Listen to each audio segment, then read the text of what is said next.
Hey there, everybody. Welcome back. This is Miss Heather from the High School Counseling Office with some exciting news. The Semester 2 add-drop course request process has been hugely improved. It's now available online.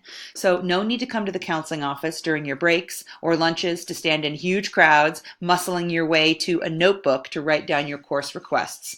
Here's how you can do this quickly, efficiently, and at your convenience.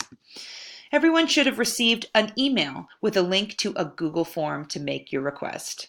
Go to that button now. The Google form is really short. Be sure to fill out your first and last name and grade information accurately, and then provide the name of the course you would like to drop, the name of the course or courses, if applicable, that you would like to add, and a reason for the course change request. Be sure to hit the blue Submit button.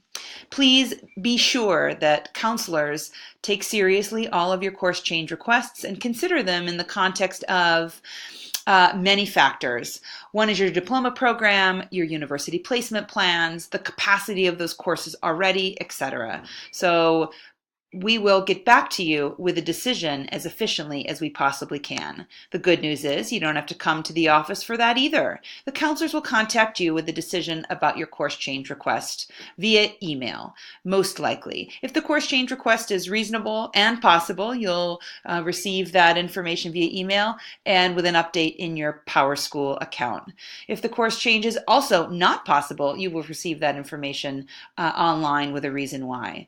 For some cases that need more information, counselors will contact you to come in for an individual meeting to explore a bit more.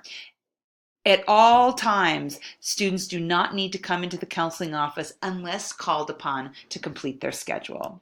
Because this process is now going to be so efficient, we are going to make add-drop period 1 week this semester. So please mark your calendars that by February 23rd, students need to have made an add-drop request, and we can then get students in all the courses that they need and have an awesome second semester. Thanks, everybody.